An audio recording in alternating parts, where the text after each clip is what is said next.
Everybody else is like manager or director. Of whatever X, Y, and Z thing. Yeah. So I don't.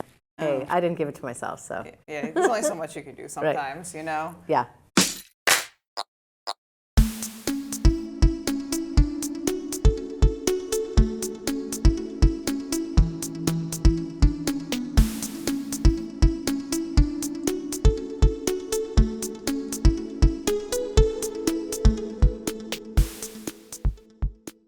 Hello, and welcome to Runnah, running on Cape Cod in Massachusetts. I'm Juliana, your host. Welcome you guys back to Runnah, and this week we have a very exciting guest who I think you guys are really going to enjoy. We have Andrea Norris, who is the program director for the Numbers for Nonprofits sector of the Falmouth Road Race, or portion of the Falmouth Road Race. Program manager, Numbers for Nonprofits. Numbers for Nonprofits, wonderful. Yep. Mm-hmm. Well, it's lovely to have you, Andrea. Glad to be here. Very excited. Yeah, I'm excited to just kind of show people what exactly the Falmouth Road Race is doing when it comes to nonprofits, and also just donating and being active in the community space. Because as you already know, we had Scott Gelfie on here already. Everyone go back and watch Scott's episode, who is the president of the Falmouth Road Race. President, Board of Directors, Falmouth Road Race. Yes. Who is very much on top of the donation side of things when it comes to all the philanthropy that you guys do at the road race. Yes. But you are in charge of another very important sector of the road race. Yeah. But let's just kind of dive into first how you got involved running in general a little bit, but then also the Falmouth Road Race specifically, because as far as I'm aware, you are a native person to, you grew up in Falmouth, you're a local. Born at Falmouth Hospital, raised in Falmouth, Massachusetts, graduate of Falmouth High School, lived away for a bit and moved back here permanently in 2000. My kids are both graduates of Falmouth High School as well. My husband is from Dorchester, Massachusetts, so we call him a wash ashore. But Falmouth Road Race has always been a part of my life. When I was in high school, we did the volunteering, Gatorade station or water station. Ran it twice in Falmouth when I was at Falmouth High School. Ran it a couple of times in the 90s. And then after that, I called it quits because this body's really not made for running. I think that's more than fair. I always encourage people like, how do you run so much? I'm like, you just got to find the physical activity that brings you joy. Absolutely. Whatever that is, it doesn't have to be running. Plus, as you know already, you can be involved in the running community and not actually be physically running. Correct. And still have a lot of that joy that comes with just being involved with the running community in general. Absolutely. And we do say in our office, a lot of times we'll ask people if they're looking for a job with us, if they're a runner, because on race day, you really can't run the race. Yeah, that's kind of the bummer.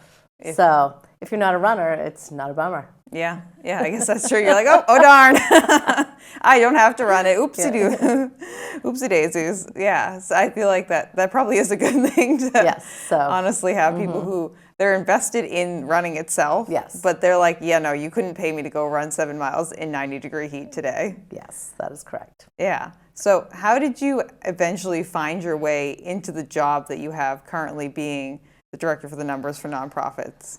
So I've done multiple different jobs in my past before I stopped working full-time when I had my 2 kids. I worked in sales. I worked for the Estee Lauder Corporation. Oh, okay. I traveled all around New England. I had a store in Canada. I had a lot of people on my team who were in charge of selling in stores. And then I did various side hustles while my kids were little.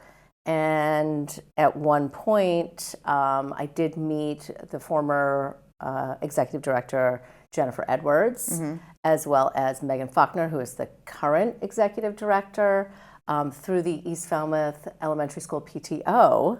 All our kids went to the same school. It's a small world. So they knew me, and when there was an opening, they actually reached out to me, and I went in and I interviewed, and my sales background actually marries quite well with the Numbers for Nonprofits program.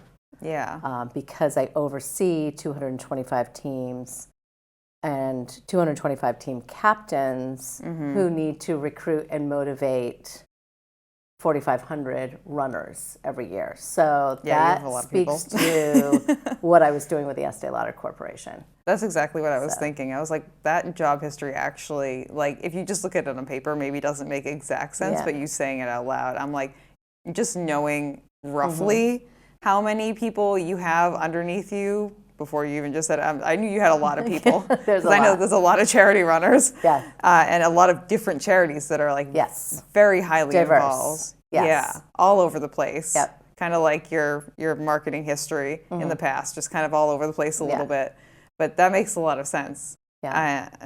Do you have like a specific passion for like nonprofit work, or? I really didn't before this, but I love, in general, helping people meet their goals. So if that means you're trying to hit a goal to raise funds for your nonprofit, or you're trying to hit a goal to make sales goal for your company, to be honest with you, I feel like it's the same thing. We can get there the same way, as long as there's some passion behind it. Whatever you're selling, whether it's lipstick or we're trying to, find a cure for cancer, not exactly the same thing, but you can be passionate about both. Yeah, it's a similar process, I would say. Absolutely. You need to have some passion behind it to get people excited, to get them to want to contribute. And we find that really probably 98% of our charity runners, they have a strong reason for why they want to fundraise. Yeah, it sounds like you're really passionate about the job that you have too. Well, it's exciting. It's exciting to help people meet their goals. Yeah, so I think that's fantastic. That's the best part.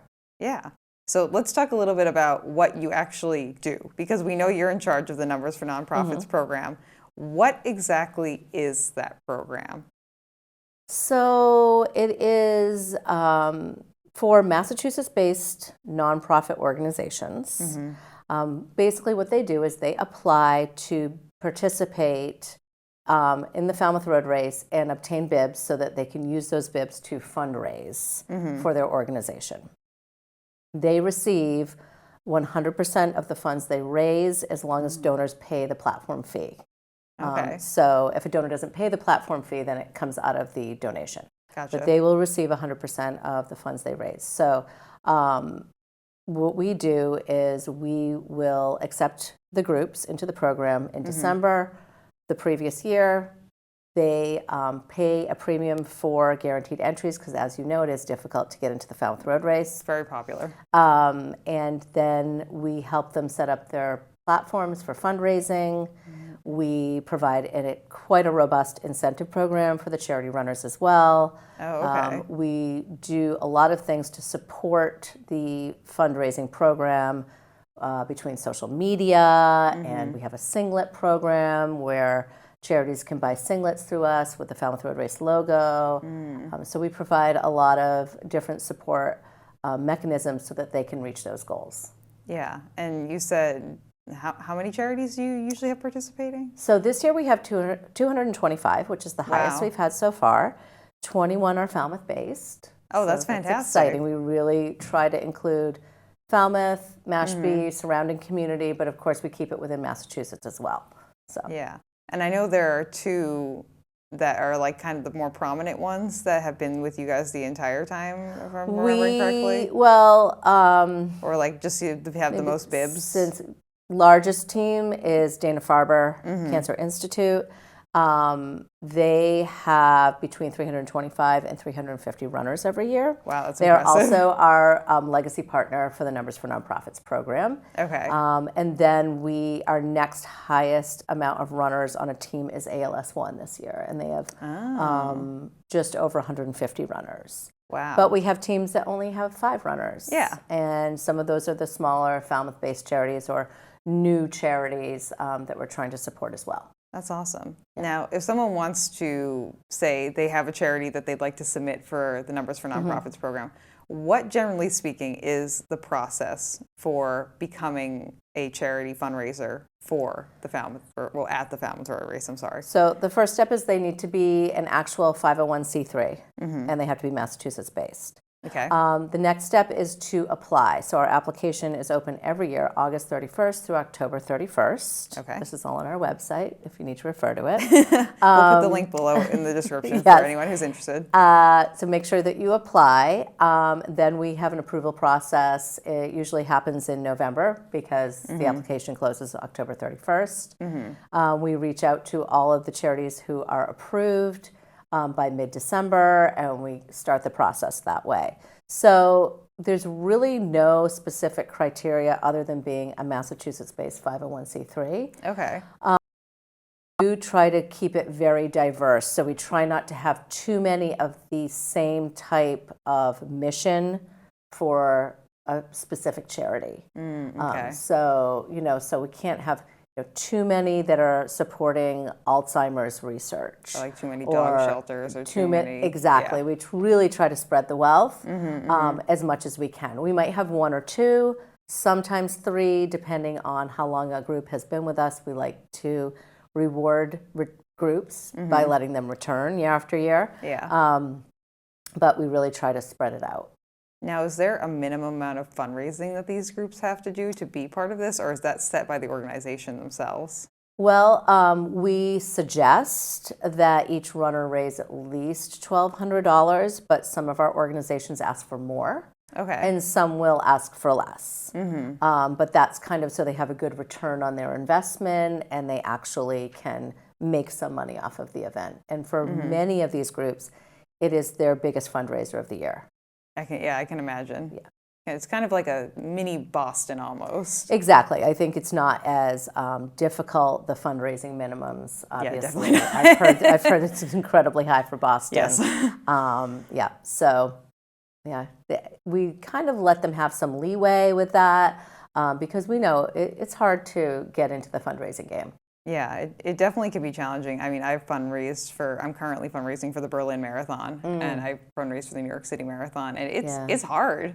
Yeah. It's hard to raise money for things. It is. It is hard. It's hard if you're not used to putting yourself out there in that type of sales capacity. For sure, yeah. It can be difficult if you are not comfortable doing that.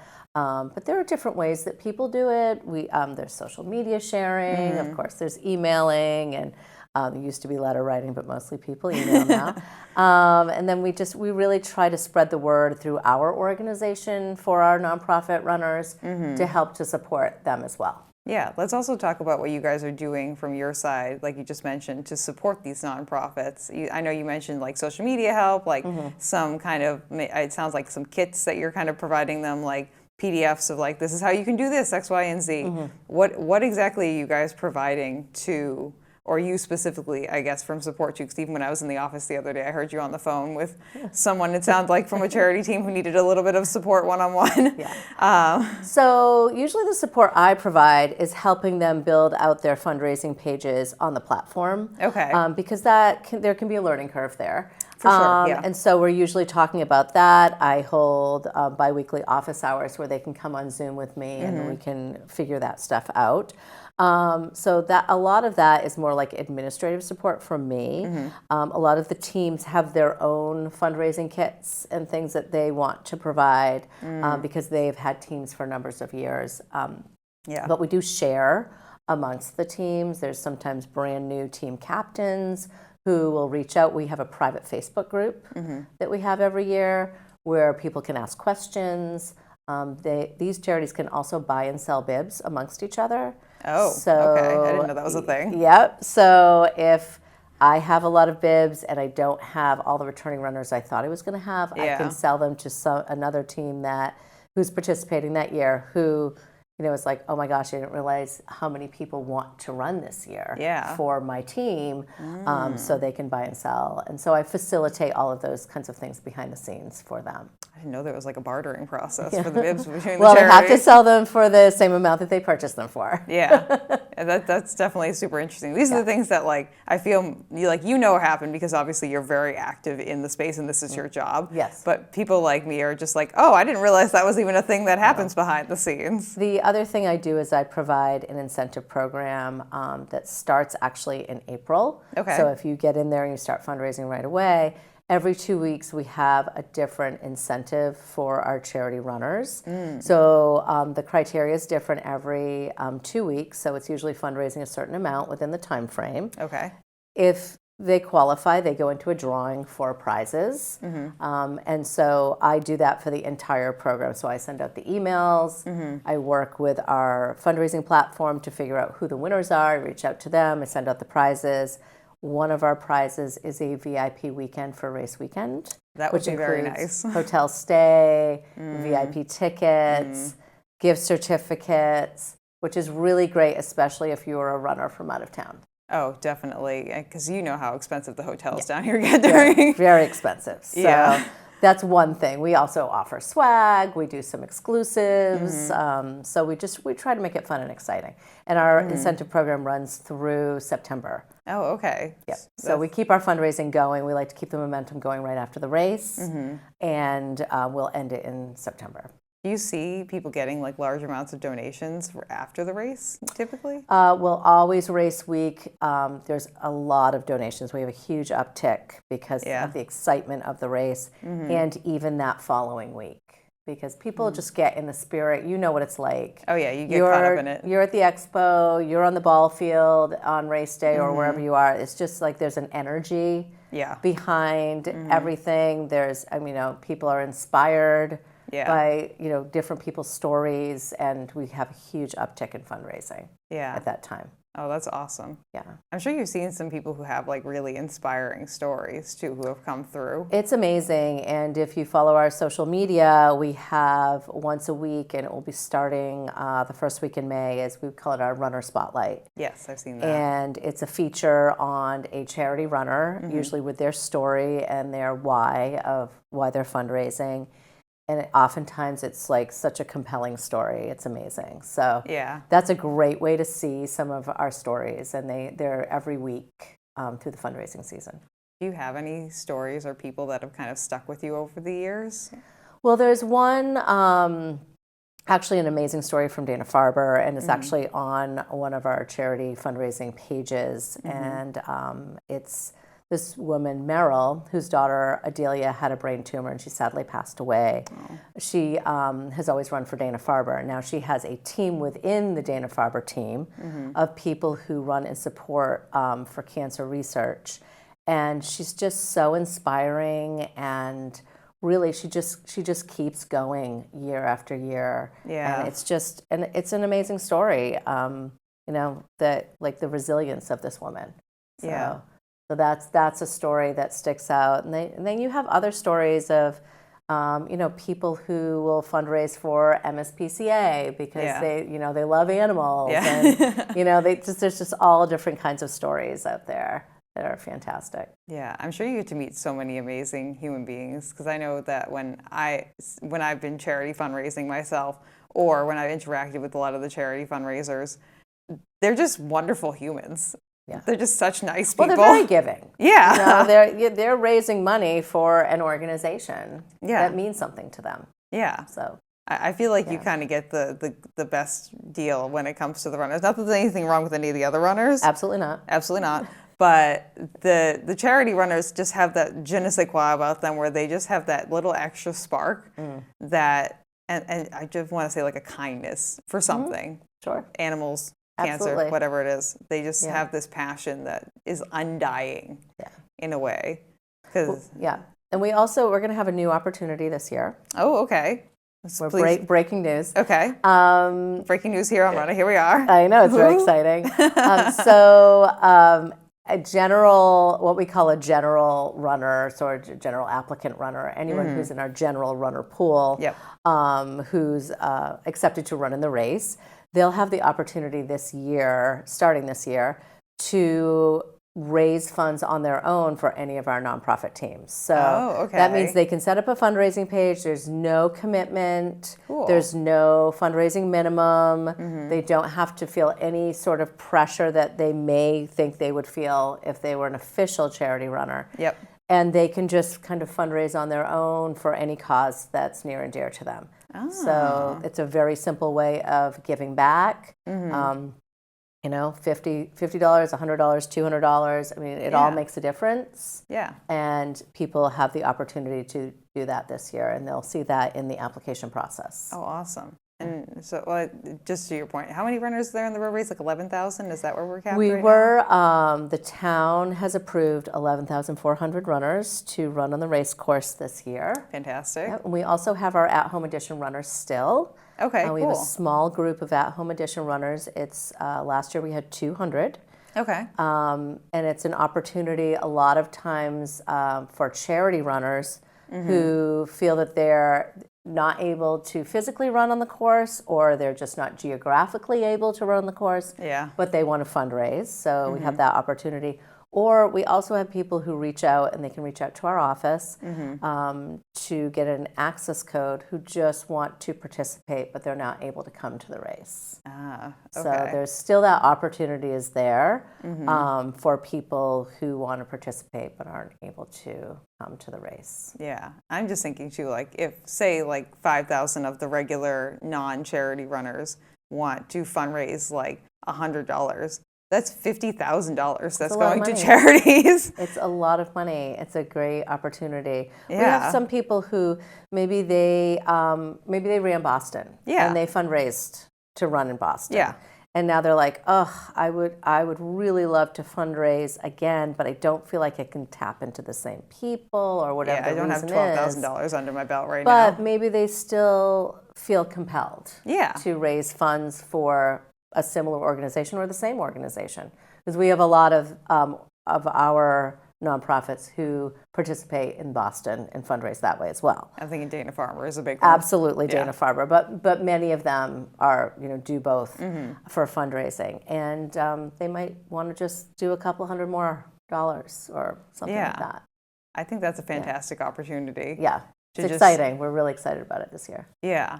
Is there goals to grow the numbers for nonprofits, numbers that you are like able to hand out to people? Is there like a push for that? Because obviously, like you just said, the town sets the limit for the number of people who can run the race. So we're kind of at the mercy of the town, whatever they decide. It's public safety, really. Yeah. It's whatever the town feels can be a safe number. Especially with how tiny Woods Hole is, too. Absolutely. So, there's logistical reasons and safety reasons. So we're just happy we can have 11,400. I feel like those 400 people, we're really going to feel it when we're standing in Woods Hole this year. Bursting at the seams. But I would love to have more allocated to the charity program. Yeah. And I'm always asking for more, but there's only, so many pieces of the pie that can go around. So I keep asking for more. Let's just put it that way. I feel like you're someone who's just always on a mission in a good way. Like you're just like, this is what I'm doing and I'm passionate about it, whether it's like when you were younger, like a cosmetics thing, or now with the numbers for nonprofits, just constantly looking to up the ante, be a little bit better, even if it's just like a teeny tiny bit. Yeah. Well, in our office as a whole, that's what we do for the race. Yeah. We're always trying to say, like, how can we make this better? How can we make this more fun? Yeah. How can we, last year we had the mascot race with the kids just thinking that. which was amazing. And that was a so new funny. thing we were able to put together. So we're always brainstorming. We're always thinking, like, how can this be more fun? How can the experience be better? Yeah. That's really what we're looking for. I think that's fantastic. I mean, just on a much smaller scale, we're always trying to do that at the Cape Cod Marathon too, which I know you guys now share our PR belt, which is very exciting. So that'll be, if anyone ran the Cape Cod Marathon or the Falmouth Road Race last year, the PR belt will be back at both races this year. That's right. So that'll be exciting. But do you have any like big goals that you'd maybe like to work towards? Yes, I would like to beat last year's fundraising, which was $7.81 million. That's a lot of money. So that was for Massachusetts-based charities. That's a lot of I would money. like to beat the goal. I'm always looking to beat the goal. So that's what I have in mind. Okay. I think that's great. Yeah. Is there anything you'd like to kind of push for, just like maybe programming-wise for the charities that you're looking to implement, or is like a place to improve upon possibly? So it's really more tweaking this year. Okay. So what we did this year was we tweaked and added a couple of more incentives to our incentive plan. So we started earlier. We added one to April. Nice. So that we're starting earlier with that. And then at the expo, you may have noticed if you've ever picked up a number there, we have a separate section for the numbers for nonprofits now, which is a newer thing that we implemented a couple of years ago. Yeah. We also have, for our team captains of very large teams, we have the option of them sending in all the bibs they want us to pull ahead of time, and they only go to one central location to pick up all those bibs all at once. Oh, that's convenient. Of course, they have to show that person's ID and their own ID, just like everybody else does if you're picking up someone else's bib. But then they get all the mugs and the bags and all of that all in one location, which really saves for everyone else. Sometimes there's bottlenecks in lines and people have to wait. So it kind of makes everyone happy. So that's a new thing we implemented as well. So we're always looking to do things like that. It's usually like a tweaking thing behind the scenes, things that don't necessarily cost us money because we are also a 501c3. Yes, you guys are also a nonprofit. Yes, so we're always looking for things that are low or no cost that can just make everything better. Yeah, I mean, things like that, I feel like, are things that make the experience substantially better. Absolutely. I know I usually volunteer in some capacity over the race weekend, and last year I did bag pickup. And I did indeed hand out many groups of like 10, 20 people all at once. Yes. And they just handed me many numbers, but it's just more convenient. As someone who's like run team things before, it's so much more convenient if you can just send one person in, have them get all the stuff, they put it in the back of their car, and then distribute it. And they'll usually like meet as a group, or they'll give out team singlets when they give out the bibs and everything. So it's nicer for the team.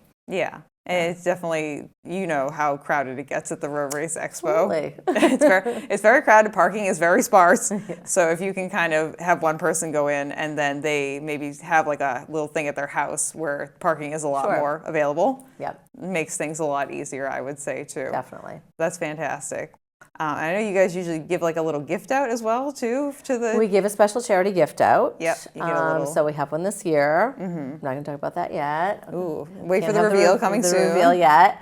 But we always pick something out that we hope is useful or fun. Yeah. We also give a gift every year to our team captains because they're working really hard usually. I would imagine. Getting people excited about fundraising. Some of them are also fundraising and running themselves while they're, running the team. So it is a lot of work. So we give a gift to the team captain, we give a gift to the charity runners, and then of course they get our regular runner gifts as well. Yeah, we get the mug, the bag. The mug, the bag, the poster. The poster's going to be really exciting this year. Oh, okay. So, yep. I'm excited. I'm always excited to see what color we choose for the mug and like what the design is and things like that. Yes. But of course, I can't say a word about any of that yet. No. We will all patiently wait to see when Lindsay Benson puts it up on social media for everyone once it's been approved and everything is good to go. Yep. Because I'm sure that as someone who works behind the scenes at a much smaller race, like you're tweaking things up to the last minute half the time. Well, our mugs and bags have to be ordered usually by January. Wow, okay. Because we have to order so many. Yeah, that makes sense, actually. So we've already usually made a decision on colors and designs and shapes of bags and mugs, usually before the holidays. Is there like a special theme for this year, or is it just like, because I know, what year are we on? Are we on 50? We are the 50th running of the wheelchair, which is very exciting. That's super exciting. So there's some things. Okay, cool. We'll all look forward to talk about them. No, that's fine. We will be celebrating the 50th running of the wheelchair race heavily. Awesome. Which is so exciting. Do you have, is the Rick and Dick Hoyt one of the charities that you work with? The Hoyt Foundation is, they're the sponsor of the Duo program. So that's great. And then CCALS. Yes. They're local, as you know. They are the sponsor of the Adaptive Athletes program, which is really our wheelchair racing program. Yeah, which hopefully we'll have Matt on here as soon as he's a little more settled in with his new baby and a new house. So that is coming at some point. Yeah, so that's awesome. They've got a lot of big plans happening to celebrate. I'm super excited for that. Like one of my life goals is to run with a blind runner at some point. Oh, wow. Okay. So hopefully, if you guys, I talked to Matt about it too. Yes. I guess you guys just haven't had any blind runners looking for guides. Yeah, a lot of specifically. times if they come, they already have a guide Yeah, because they they've seem been to. training With their with guide. somebody. So Yeah. but he's the person to talk to about all of Yeah. that. He's the expert. Yeah, we'll talk to Matt. I get a lot of those questions through the charities, and I just luckily can defer them to Matt because he's Yeah, just well versed in that area. which is fantastic. Yeah. Yeah. You guys have a great team over at the road race too, obviously. We do. So it's fantastic to hear. Like fundraising numbers wise, I know that you had some like really impressive numbers. I don't know if you wanted to like maybe let people know like total how much the road race has like fundraised up until this point potentially, Well, or like any big from what impressive I was numbers? able to track, to really track and to be able to present a number, it's over 70 million. Wow. But I think there's like when Rich Sherman was in charge and he had some charity teams come in. So there's not any specific numbers that are like in a Numbers for Nonprofits program. That's fine. But there's still there were teams that would come in and fundraise, and he would provide bibs for them. So that was really the start of the Numbers for Nonprofits program. Yeah. But yeah, it's just over 70 million, which is amazing. That's crazy. For, again, Massachusetts-based charities. And the road race has given, since 2011, 5.9 million back into the town and the surrounding communities in grants, scholarships, different things like the Falmouth High School track, the exercise equipment for the senior center, some of the playgrounds in town. We recently gave a grant to the Falmouth Recreation Center for some programs that they're putting on. They're redoing the skate park and some other things. So it's a lot of youth programming.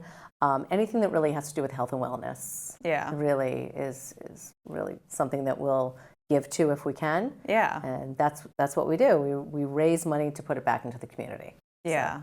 One of the things that I really love about the Falmouth Road Race is how community-based it is. Not only just on the aspect of like letting the locals kind of have first dibs on bibs, so we're allowed to participate, but also like people volunteering within the race, and then also, again, just how much of the money that is funded from the race goes directly back into like the Falmouth and surrounding towns community. And really it's just a constant cycle, it sounds like. Yeah, absolutely. I mean, we are held to the standards of anyone who is a 501c3. Which is really a tight accounting. But we are able to support so much, which is exciting. And we also have all of our volunteer groups that come in and do all of the amazing things like the water stops and the handing out of the bibs and everything you can imagine. We have over 2,000 volunteers for the Falmouth Road Race and that week. And a lot of these groups are able to be given money for their different programs. So a lot of them are sports teams or other local organizations. Yeah. So I think that's absolutely fantastic. Yeah, I mean, we need them, and we're happy to support them. So it's a good give and take because definitely a race is nothing without the volunteers. That is absolutely true. Yeah. So if you are a volunteer for a race, thank you so much. And it's definitely it's nice to see everyone come out and be active in the race during race weekend. Yeah, I mean, people get really excited about it. Of course, there are some challenges like road closures and things of that nature, but thankfully that's only for one day, and it's not even the full day, which is nice as well. But it's really worth it. Yeah. Yeah, and it sounds like you're really passionate about what you do as well too, which I think is honestly half the battle. Especially. Oh, definitely. Yeah. Yeah, especially in a job where you're kind of like you're hustling a little bit, and then you're also working with people who are just as passionate about what they're doing as you are about what you're doing in general. Yeah. I think that this sounds like it's a good fit for you. Yeah, I think so too. But was there anything else that you wanted to touch on that we didn't talk about? I think this was a great conversation. I really appreciate you letting me talk about the Numbers for Nonprofits program. Yeah. Of course. And talk about the philanthropy from Falmouth Road Race. Yeah. And I want to remind everybody that May 1st is when the Falmouth residents and taxpayer application is opening. Yep. May 1st through May 7th. You can find that on our website beginning May 1st. And non-residents, if you're watching, your application opens May 8th through May 17th. Yes, and most of the charities, I imagine, have their bibs kind of allocated as of right now. If you want to run for a charity, you can contact our office or go on falmouthroadrace.com. We actually have a tab called Run for a Charity Team, and you can go on and see all of the charity teams listed. If it does not say full in front of that charity team, feel free to reach out to that team captain. They would love to have you. Awesome. We only have 2,000 charity runners registered to date. Okay. So there are definitely bibs available. It doesn't mean that there are 2,500 bibs available. It just means not everybody is registered, but there are definitely charity bibs available. That's fantastic. Yeah. So if you'd like to run for a charity, it sounds like you can definitely still do so in some capacity. Yes. So that's fantastic. I love that. Yeah. Okay. All right. Would you like to do the last? I usually do a little fun segment at the end. Okay, I would love it. Okay, cool. We're going to do what shoe do you choose to use? So you can just tell me what your favorite shoe that you've like ever run or walked in. Okay. Or if you have like a shoe that, it doesn't have to be a running, walking shoe. Okay. Or a favorite shoe that you have right now. But what shoe do you choose to use, Andrea? Well, right now I run in ASICs. Okay. I Because feel like that was an obligatory I don't answer run, slightly. but you know I don't run. But I do power walk in the morning. Nice. And I do wear ASICs because I do get them through the office. But they're great shoes. I will second both of those things, using free shoes and also that ASICS makes good shoes. There's that. My other passion is paddleboarding, so I don't wear any shoes when I do that. I didn't know you paddleboarded. Yes, I do. That's fun. And my other shoe, I'm sorry, I'm choosing a lot. You can choose as many shoes as you want. You can list like 20 if you other want. top shoe is usually a Dansko clog of some sort. Oh, okay. Is that from like your makeup selling days? I feel like that's like a nurse shoe usually. But Back in the day, I don't usually wear the professional clog. I wear something a little bit fancier and higher. Oh, okay. I used to work in healthcare, so I used to wear those when I was working in like nursing homes. And back in the day when we were selling cosmetics, most of us were wearing very spiky high-heeled shoes that I probably couldn't stand in 8 hours for 8 hours in anymore. No. High fashion. Yes. I'm sure you were like very, very just like prestigious and like you looked fabulous. The cosmetics department is usually located right near the shoe department in any department store. Dangerous. That's very dangerous. That's all I have to say about that. Yeah, that's like having me, like when the Christmas tree shop was the thing, having me like maybe have a job at the Christmas tree shop. You think I'm walking home with my check? Absolutely not. Absolutely not. Yeah. I'm buying everything in there. Yep. Well, that's awesome. I also didn't know that you paddleboarded. That's a lot of fun. Yes. I love it. Is that something you've been doing for a long time? I've been doing it probably since about 2019. Cool. And in the summertime, I usually do that every morning. Nice. Yeah. Well, that's super exciting. It's a really great way to start the day. Yeah. Do you like paddleboard yoga and stuff too? Or just No, like... I do not do that. Oh, okay. I know that they teach those classes around here. That's amazing. I can't do that. No. I can't even stand on a paddleboard, so I'm like, I'm very impressed by this paddleboarding. It's very, like, I stand up and I fall down immediately. It's like, boom, boom. So, well, awesome. Thank you for sharing your shoes. Absolutely. Very exciting. And let's just remind everyone again very quickly where they can find out a little bit more information. And do you have a contact, if you have like a general contact information? Absolutely. So for general questions, info at falmouthroadrace.com. You can always find me there because I answer the info box a lot. Oh, okay. You can also go on falmouthroadrace.com, our website. There is a whole tab about charity running in there, and as well as registration info and everything else you can imagine that has to do with Falmouth Road Race. Awesome. Yeah. Well, thank you again for coming on, Andrea. This was a pleasure. Yeah, it's fantastic to have you. Yeah. And thank you everyone for watching and listening today. We appreciate having you here today. Don't forget to like and subscribe if you're watching on YouTube. And don't forget to subscribe and hit the 5-star button if you are watching or listening on the podcasting platform of your choice. And we will see you next time on the next episode of Runnah. Woo! Woo. And that's the That end. was great. Nice job. Okay. Woo. Thank you so much. You did a great job, sweet. Andrea. Thank you for listening to this episode of Runnah. This podcast is edited, hosted, and produced by me, Juliana Coughlin. Brought to you in part by the Falmouth Running Club and the Falmouth Community TV station. If you'd like to connect with us, you can find us on Instagram and on TikTok at RunnahPod. And you can send us an email at runnahpod@gmail.com. And our original theme music was brought to you by the one and the only wonderful Jeffrey Hutton. And keep up the great work. I'm proud of you.